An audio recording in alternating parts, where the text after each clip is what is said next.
Picture this. Late 2010, a quiet American neighborhood suddenly became the center of attention as a chilling true crime mystery began to unfold. Ocean Parkway, right on the south shore of Long Island, transformed overnight into a highway of death, sending shivers down the spine of anyone who knew its name.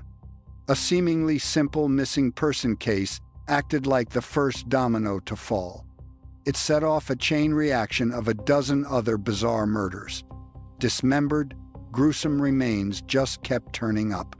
Everything pointed to one terrifying truth. This quiet beach had become the private playground for a serial killer. This desolate road to hell buried countless bloody secrets and cold cases.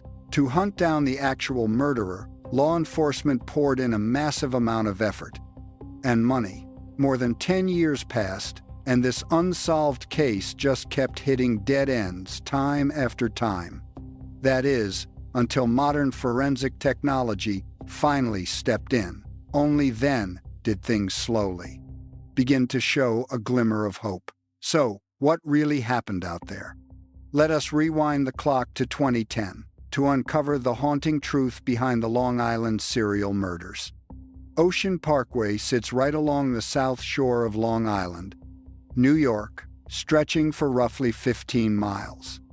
This highway connects a string of gorgeous beaches, including the infamous Gilgo Beach. Right south of the highway lies the massive Atlantic Ocean, stretching out forever alongside smooth, sandy shores. But look to the north, and it is a totally different story. Huge, dark marshlands, choked with thick, wild, overgrown brush. During the day, it is a picture-perfect scenic drive, drawing in tourists. But once the sun sets, everything completely changes. There is almost no sign of people or passing cars anywhere. Add that to the heavy brush lining both sides of the highway, and you have the perfect spot to commit a crime, totally unseen. And the dark story we are looking at today started right here in this exact spot. Shannon was born in 1986. She grew up in a single-parent New Jersey home, raised by her mother, Mari. Mari was a fiercely strong, no-nonsense woman. What she said was law.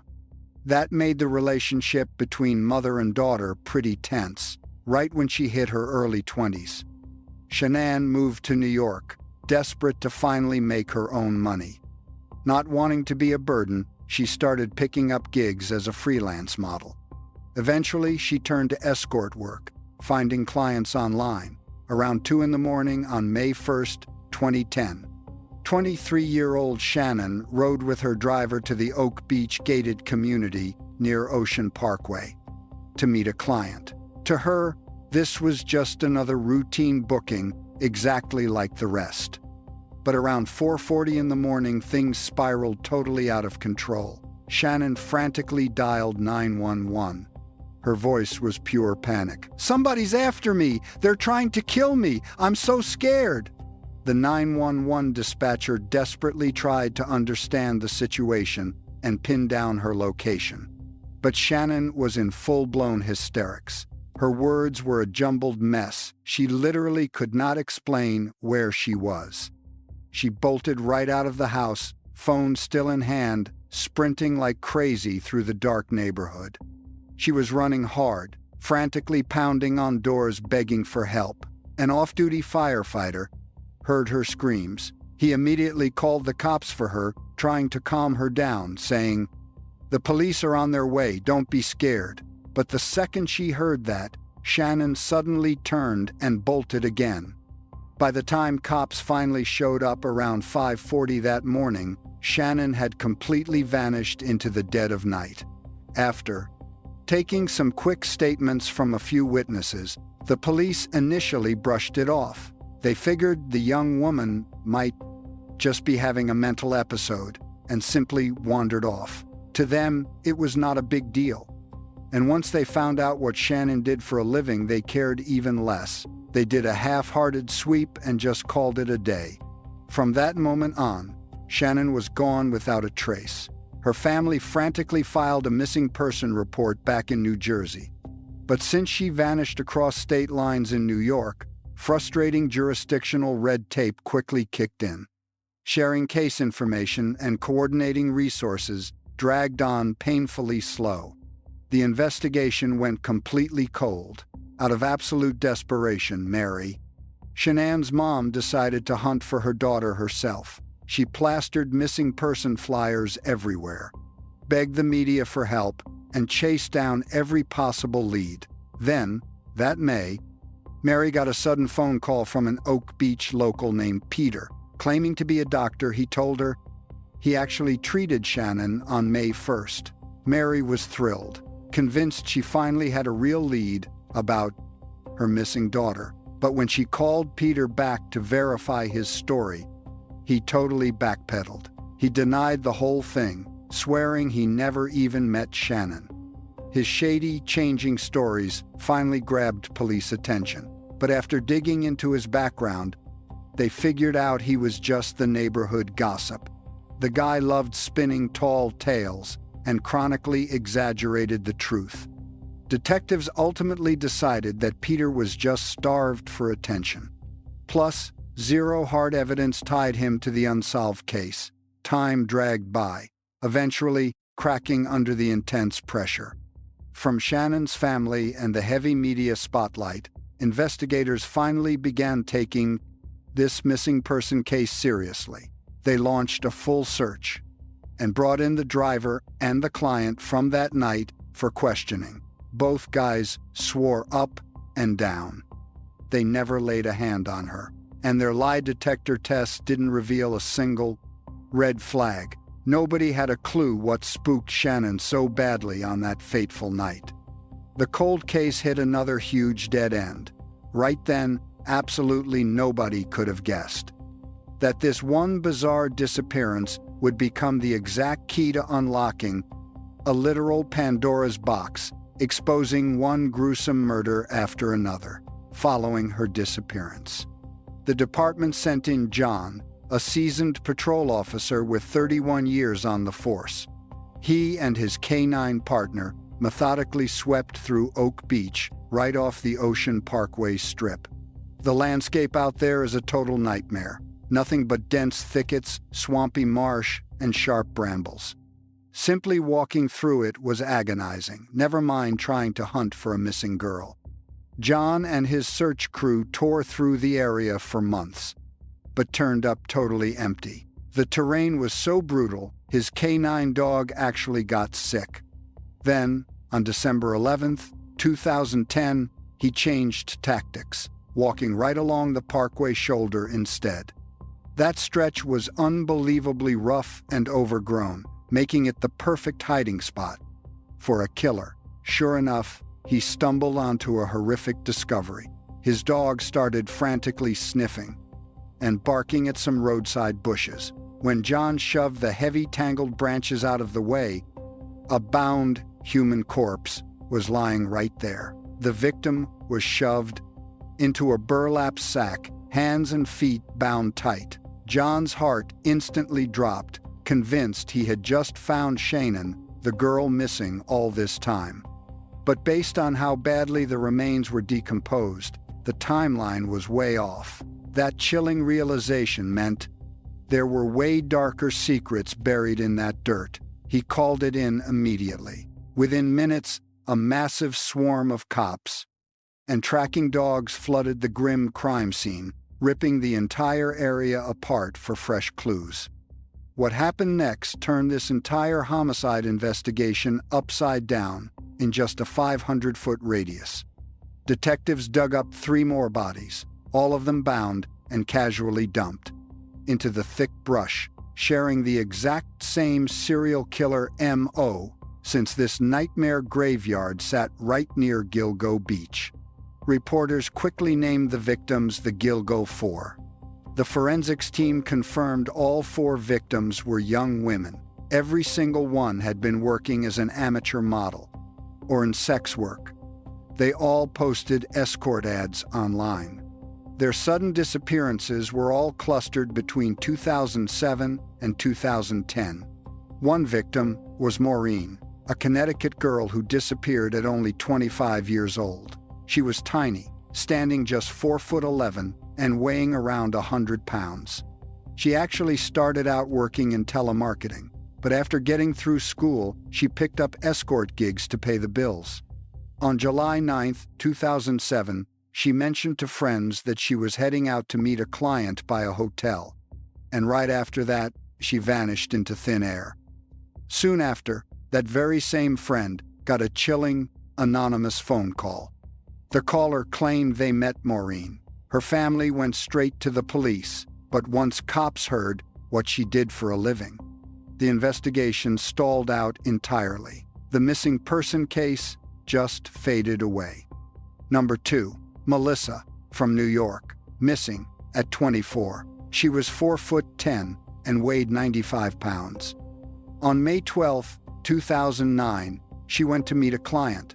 Later that day, she dropped $900 into her bank account.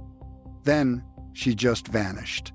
A week later, her 15-year-old sister started getting non-stop harassing phone calls. The guy on the line used Melissa's phone to say sick, twisted things. He even bragged that Melissa was dead. The cops eventually traced the cell signal and figured out that these sick calls were pinging right near Madison Square Park in Manhattan and Massapequa Park, but they still couldn't lock down an actual suspect. So that case went cold too. Number 3, Megan, from Maine, missing at 22 years old. She worked as a model. On June 6, 2010, she got a call from a client and told her boyfriend she was heading out for a job. After that, she fell totally off the grid. 2 days later, her family called the cops. Her boyfriend was briefly a suspect, but with zero evidence, the investigation hit a brick wall. Number 4, Amber, from North Carolina, missing at 27. She was 4'11", weighing 99 pounds. Growing up, she was a fantastic student with great grades, but eventually, her luck ran out and she got hooked on drugs. To pay the bills and survive, she started doing sex work. The thing is, she was always super careful. She never visited a client's house, making sure to only host them at her own place. She lived with a roommate named Dave, who basically acted as her security. Then, one day in 2010, a guy offered her 6 times her normal rate, just to take her out. The cash was too good, so she agreed. When Dave walked her to the door, he got a solid look at the guy, a white man in his early 40s. Right around 6'3", pretty built. He had on these old-school oval glasses, driving a dark Chevy pickup truck. Since the guy looked dressed up and decent, and not like some creep, Dave didn't suspect a thing. He had no idea Amber was walking out the door forever. Her family went straight to the police. Dave gave them a full description of the guy, but somehow they still couldn't identify the killer. 4 victims, all roughly the same age, small builds, same line of work, and the exact same method. All those eerie details pointed to one terrifying reality. They had a serial killer out there. When the Gilgo 4 hit the headlines, the story sent shockwaves across the entire country. Cops faced a massive storm of public backlash, because back when these women first vanished, authorities absolutely failed to take the cases seriously. A big reason for that was straight-up prejudice against their line of work. It was an absolute failure of duty. Feeling the heat from the public, local cops held multiple press conferences to share case updates. They promised everyone they were working around the clock to find answers. They even threw out a cash reward for fresh leads. But while internet sleuths and the public kept digging hard for the truth, and the Long Island case stayed a tangled mess, more brutal news kept breaking. Between March and April 2011, the whole situation just spiraled. Out by the beaches, parks, and brush near Ocean Parkway, search teams ended up uncovering 6 more victims. But unlike the first 4, these were only partial sets of remains. Someone had clearly dismembered them and scattered the pieces for miles, because they had been out there for so long. Plus the rough state of DNA tech back then, cops couldn't figure out who they were right from the start. Years later, as forensic tech got better, the truth slowly surfaced. To keep things straight, let's look closer at these 6 victims first. Number 1. Karen, 34 years old, doing sex work to get by. She vanished on February 14, 1996. Investigators found her skull and a few teeth. Later, after double-checking records, they realized that on April 20th of that very year, her legs had actually washed up on Fire Island, Long Island.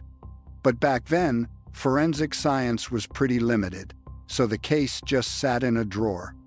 Number 2, Tanya. She was 26 and a veteran of the United States Army. She and her 2-year-old daughter lived in Brooklyn. Then, out of nowhere, both of them vanished. Police eventually found their remains over at Jones Beach State Park, right along Ocean Parkway. Both the mother and her little girl were wearing the exact same gold jewelry. Investigators started comparing cases. Detectives realized that back in 1997, Tanya's torso had turned up in New York State. She had a tattoo of a peach on her left breast. Because of that, the cops gave her the nickname Peaches. Valerie was 24 years old. She worked as a print model down in Philadelphia. The last time anyone saw her alive was in the year 2000. Later that same year, on November 19th, her torso was discovered in New York State. Eventually, her skull turned up out on Ocean Parkway, along with her right leg and both of her hands. Jessica was 20. She went missing on May 20th, 2003, in Manhattan. 5 days later, her torso was found in New York State.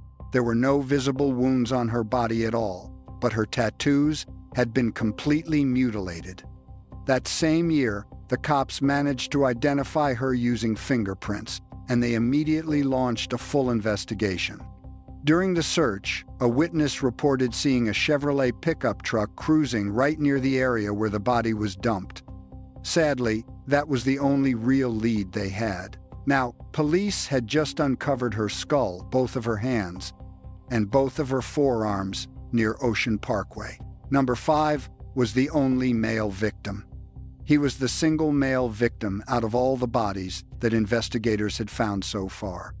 He was an Asian male, about 5'6". His age was estimated to be between 17 and 23. When they found him, he was wearing women's clothing. It was obvious he had been brutally attacked before he died. He was missing his 2 front teeth, along with a couple of his upper molars. They estimated his time of death was anywhere from 5 to 10 years earlier. Overall, these 6 newly discovered bodies had some massive differences compared to the Gilgo 4 found earlier. Most of these victims were dismembered, and there was even a male victim in the mix. Because of this, the police began to suspect they weren't just hunting one serial killer, but possibly a few of them. Maybe they all just happened to use the Ocean Parkway area as a dumping ground. Overnight, the complexity of this investigation absolutely skyrocketed, but the most frustrating part of this whole nightmare was that Shannon was still missing without a single trace. Detectives were desperately racing against the clock. The press was hounding them endlessly. Panic was spreading like wildfire through the community. Nobody knew what else was hiding under this coastline, or how many more dark secrets were buried out there. Fast forward to December 13th, 2011. 19 agonizing months had passed since Shannon vanished. Finally, the relentless search paid off. The cops found her. She was deep in a marshland, right between Oak Beach and Ocean Parkway. However, the crime scene was incredibly bizarre. She was lying completely face down, and her remains were actually pretty intact. She wasn't tied up, and she definitely hadn't been dismembered. Her phone, her ID, her purse, and her jeans were just tossed right nearby. None of these details matched the other Long Island victims. The autopsy report showed something weird. Shannon didn't have any obvious fatal injuries on her body. Even her toxicology tests came back completely normal. In the end, the local authorities ruled her cause of death as an accidental drowning. But a conclusion like that? No one was buying that story for a second, especially because the horrifying news of a massive serial killer case had flooded the media everywhere. Plus, on the exact night Shannon went missing, she was literally screaming that someone was trying to kill her. The public overwhelmingly believed there was a massive police cover-up surrounding her suspicious death. Shannon's heartbroken mother, Mary, firmly believed her daughter was brutally murdered. She even went as far as publicly slamming the police department for their sheer negligence during the crucial early stages of the search. She blasted the cops, saying their total lack of action caused this whole tragedy. Then she pointed out another incredibly chilling detail. The exact spot where they found Shannon's body was only about 800 meters away, as the crow flies, from where she was last seen alive. Later on, under totally relentless pressure from both the public and the grieving family, in September 2014, forensic pathologist Dr. Michael Baden agreed to step in. He conducted a second independent autopsy on Shannon's body. He pointed out two completely crucial details. Shannon's hyoid bone showed very clear signs of physical trauma. That usually means asphyxiation or heavy blunt force to the neck. Second, look at how they found her.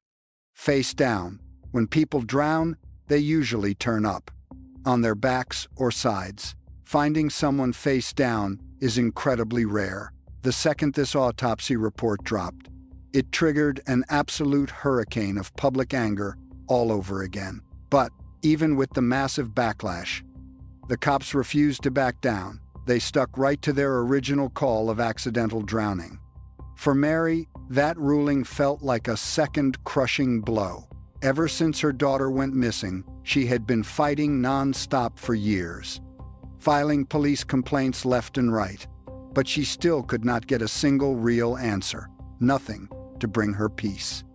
And all that bottled-up pain simmering inside this family, it finally exploded in a truly horrific way. On May 23, 2016, Mary was brutally murdered right inside her own house. When cops showed up, she was dead in a massive pool of blood. She had a shocking 227 stab wounds. Someone had repeatedly bashed her with a fire extinguisher, and inside her mouth, they actually found leftover foam from that extinguisher. But the most terrifying part of this whole scene, the killer, was her very own other daughter, Sarah. Sarah had been battling hardcore drug addiction for a long time, along with severe mental illness. Her childhood was just completely full of trauma, constantly bouncing around from one house to another. She even suffered abuse from her mom's boyfriend, around the time she turned 12. Doctors officially diagnosed her with bipolar disorder, and after Shannon died, Sarah developed severe paranoid schizophrenia. Losing her big sister just completely broke whatever was left of her fragile mental state. She started having terrifying delusions, convinced that every single person around her was out to get her. Eventually, Sarah's mental state rapidly tanked, and she ultimately took a knife to her own mom. A judge later handed Sarah a life sentence. Convicted of second-degree murder, she got a minimum of 25 years behind bars. By now, you might be thinking, after such a brutal string of killings and all the massive pressure from the public, the cops would go all out to catch the killer. But the reality is pretty sickening. The truth is, the Suffolk County Police Department was an absolute disaster. The root of the problem? It pointed straight to the police chief. He took office in 2012. Back when those first bodies were found, He wasn't even running the department yet. At the time, the original investigative team had actually pieced together a few solid clues. Solid leads like cell phone tower pings and a rough police sketch of the killer. But the second he grabbed the chief title, he gutted the whole department, wiping out any cops not completely loyal. He used demotions and write-ups to bully people, totally forcing the lead detective into an early retirement. Then he swapped out almost every single homicide detective on the case. He even banned them from tracking suspect cell phones, claiming it broke privacy laws. And to top it off, he blocked the FBI from stepping in to help. You know why? It was because he had a filthy track record himself. James abused his power like crazy, viciously beating a suspect right inside the actual precinct. He was doing drugs and sleeping around with multiple different women. He even got caught having sex.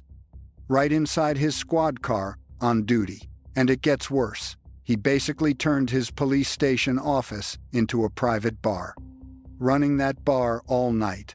He even ordered patrol officers to stalk and spy on his ex-girlfriends, all while threatening, swearing at, and completely terrorizing his own staff. Anyone brave enough to cross him was immediately crushed or shipped off to another precinct. He turned the entire department into his own sick, personal playground, just for kicks. And if the FBI came in to look around, all his dirty, corrupt little secrets would be dragged into the daylight. That is why he fought like hell to keep the feds from helping with the investigation, tossing the serial killer manhunt straight in the trash. Finally, in May 2013, because he was so completely out of control, he finally got slapped with a huge federal corruption probe. In November 2016, a judge gave him 46 months in federal prison, convicted of assault and totally obstructing justice.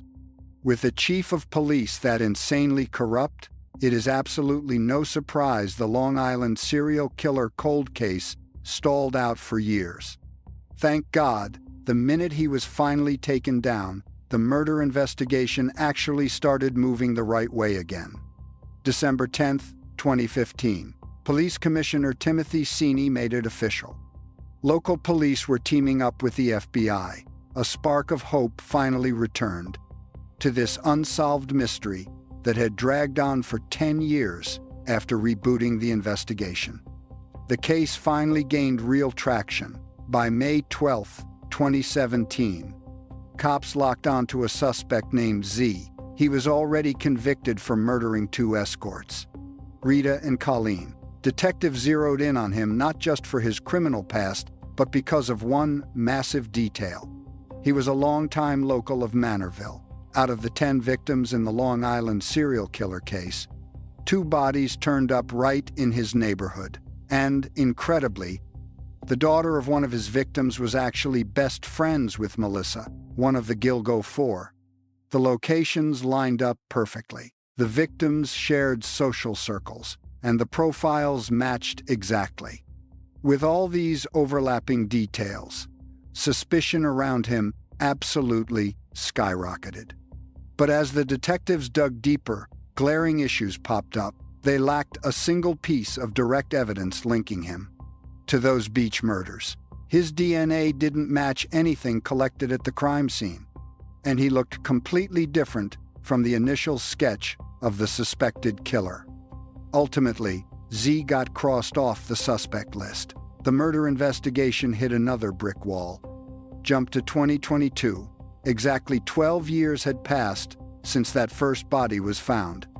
Thanks to massive leaps in DNA testing and data analysis, New York State, Suffolk County launched a brand new task force. They brought in advanced tech to finally crack these cold cases. Before we go further into the story, let's do a quick recap of the evidence, or all these names are going to get really confusing. First up, the Gilgo 4. Across these 4 unsolved cases, the solid leads. The clues police managed to get really boiled down to 3 main areas.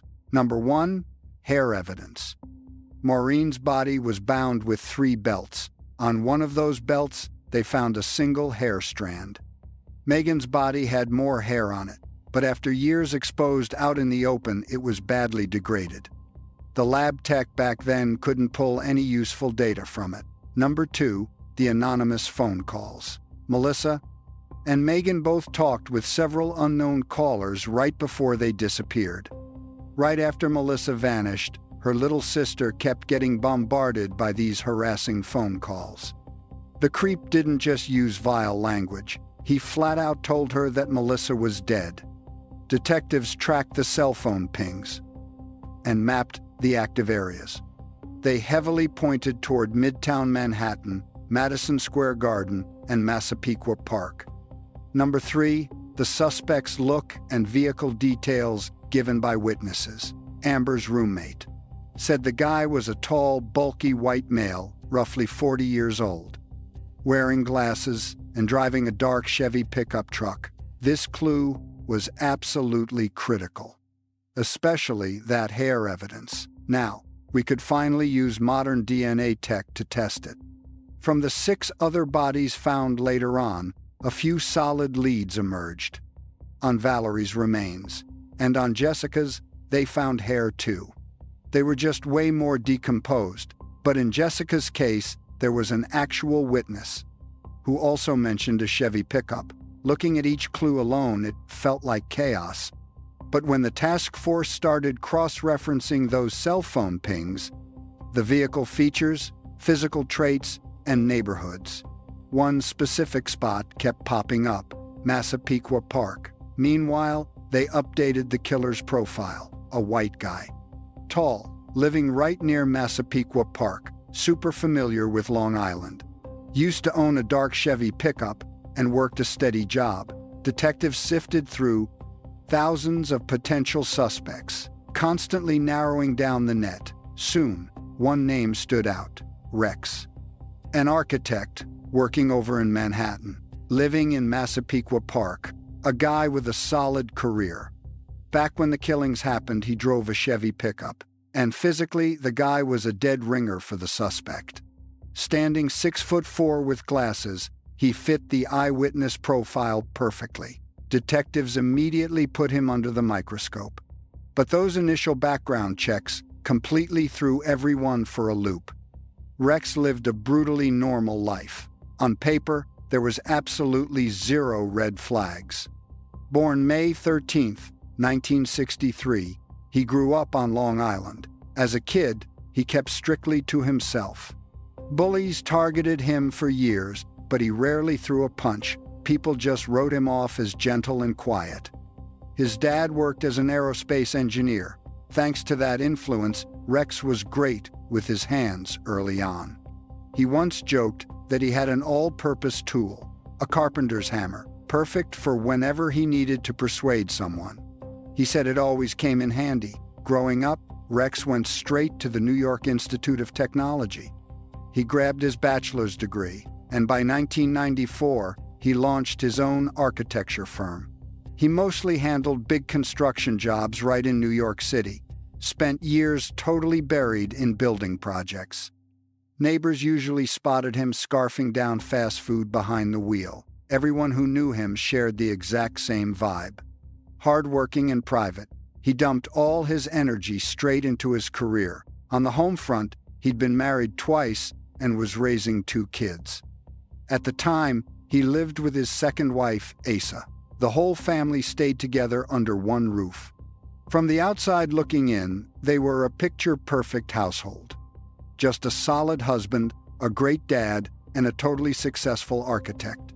A genuinely happy family with absolutely 0 red flags, hitting a dead end. Detectives figured they had nothing left to lose, so they pulled Rex's cell phone records, focusing right on the dates those victims vanished. That deep dive sparked a massive breakthrough. The cell tower data proved Rex's phone location lined up flawlessly, with the exact movement patterns of several anonymous calls tied to the case. Out in Massapequa or deep in downtown Manhattan, every time those mystery numbers dialed the victims, Rex's personal cell always pinged in that exact same neighborhood, a digital coincidence way too perfect to just shrug off as dumb luck. Even wilder, he kept 2 secret burner phones, plus 3 different email addresses hidden under fake names. He used those accounts to constantly hunt for sex workers and beg for selfies. Plus, he racked up thousands of web searches, digging up brutal content about assaulting vulnerable sex workers. Some of those horrific searches even involved minors. He was also quietly stalking the police investigation online, obsessively hunting for updates, tracking the Gilgo Beach task force, pulling up details on victims, and watching their families. All these giant digital red flags sent suspect profiles through the roof. By July 2022, the cops leaned on an old-school tactic that always gets the job done.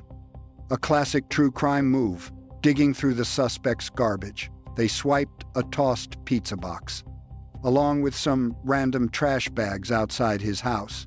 Boom, they successfully pulled a fresh DNA sample. The lab results came back clear. Rex's DNA was a perfect match to a hair discovered on the bodies of multiple victims. Just like that, Rex was directly tied to the gruesome murders of 6 victims, including the infamous Gilgo 4, plus Valerie and Jessica. Digging deeper, detectives figured out that whenever these brutal murders happened, Rex's wife Asa was completely out of town. She was usually dragging the kids out to Iceland for family vacations. With a rock-solid alibi, cops officially cleared her from the suspect list. Then they concluded that those trace hairs were probably just transferred onto Rex during his daily routine and left behind while he was actually committing the crimes. Finally, the evidence chain was completely locked in. Police officially arrested 59-year-old Rex Heuermann on May 13, 2023.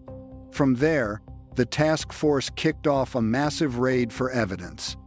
They executed over 300 subpoenas and search warrants, pulling hundreds of hours of security footage, and sorting through 2,500 pages of documents to nail down every single missing link.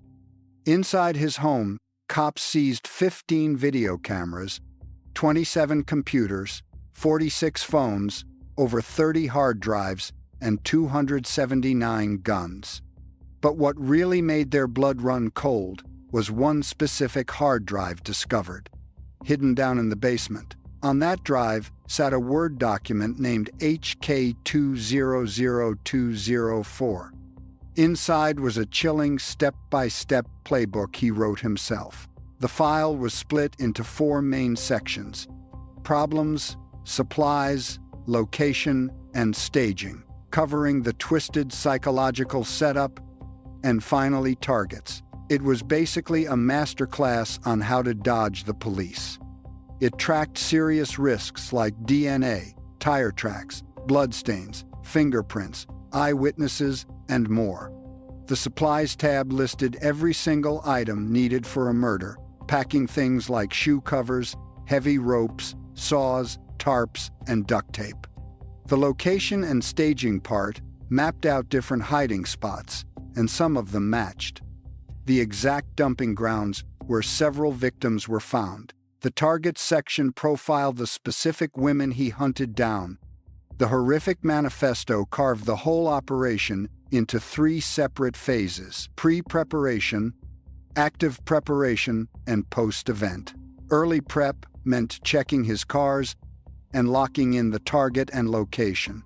Active prep walked through his exact attack methods and the exact murder weapons he would wield. The post-event phase detailed the exact steps to destroy crime scene evidence, swap out tires, and burn his gloves. It covered trashing photos and faking an airtight alibi. But it got worse. The file also spelled out graphic instructions on exactly how to dispose of the bodies, dropping disturbing reminders like "pay attention to sounds on the road" or "being too tired leads to careless mistakes." staring at what was basically a textbook on getting away with murder, the detectives in the room were absolutely floored. This was a blueprint for slaughter, built by a monster who spent years refining it, constantly tweaking his sick methods and using real human beings as his test subjects. Rex Heuermann, the successful architect, the seemingly devoted husband, and the perfect father in the public eye, hid an incredibly ruthless and sadistic true crime nightmare in the dark. And just like that, the Long Island serial killer case, a dark nightmare that haunted America for over 10 years, was finally blown wide open. As the mountain of evidence stacked up, Heuermann found himself facing 7 distinct charges of murder, spanning multiple counts of first- and second-degree homicide. The judge ultimately decided to merge all 7 cases into one massive, single trial. The victims tied to him didn't just stop at the infamous Gilgo 4, but also hit Valerie and Jessica, along with the 7th victim, Sandra, whose cold case was finally reopened recently. She was killed back in November of 1993, and her remains were found later that same month, dumped in the woods of North Long Island. Because of the tech limits back then, her murder went cold and faded into the background for years. But 31 years later, advanced DNA testing allowed crime scene investigators to retest the old evidence. The results proved that DNA from a single hair perfectly matched Rex. Because of this breakthrough, Sandra was officially tied to the massive Long Island serial killer case. Rex pled not guilty in the courtroom, but when staring down such an overwhelming and undeniable mountain of hard facts, his terrifying killing spree was impossible to deny. For the grieving families of the victims, decades of waiting had been pure agony. Their heartbreak never faded with time. Honestly, the pain only dug deeper. Loved ones crying out for their girls to not be ignored or forgotten, and demanding real answers and justice for them. 19 years I lived in the heavy space between total heartbreak and hope. Throughout these long years, I searched for answers, for truth, and for justice. There were dark moments when the weight felt completely unbearable, but I never gave up. Maureen was never forgotten, not for a single second, and I am so glad this nightmare is over. All the justice system can do now is severely punish the monster responsible, and while it won't ever truly heal the deep wounds in their hearts, it might finally bring these families a small measure of peace. Across Long Island, 12 more cases still remain totally unsolved, but holding the killers along the Gilgo Beach coast fully accountable is now just a matter of time. And among those 12 remaining tragic murders out on Long Island, that leaves 4 cases still unsolved, including Sen's, the unknown male, plus Tanya and her daughter, back in December 2025. The Tanya case finally caught a massive break. Her own husband got hit with murder charges for killing her, and his own little girl. Now, the case is no longer considered a part of the Long Island serial killings. Fast forward to May 2026, Rex pleaded guilty to 7 counts of murder, and right then, he also confessed to killing Ken. Even though he was never actually indicted for it, his guilt is fully proven now, and he's just waiting on a final sentence. The Long Island serial killer saga, from the very first grim discovery of victims out on Gilgo Beach, to toxic power grabs inside the police force, to major tech breakthroughs, and reopening the whole investigation. Hunting down the truth took literal decades. This horror didn't just rattle America. It sparked massive media coverage, spawning a huge wave of projects, from films to documentaries and hit shows. News broadcasts, straight to podcasts. Every single update grabbed the whole country's attention. One standout was the show 48 Hours, which aired a massive special. They dug right into the Long Island serial killer and all the messy twists, plus the heavy social fallout. Then in 2020, Netflix dropped the movie Lost Girls, about those missing victims. It dragged the public's eyes right back to the case, back to the forgotten women. Real lives pushed completely to the absolute fringes. Even now, things aren't fully wrapped up, but the slow march of justice has never once stopped. For the victims who didn't make it, their brutal stories leave behind a massive question, a question society can never shy away from. That's all for today's video. Catch you guys right back here in the next upload. Bye for now.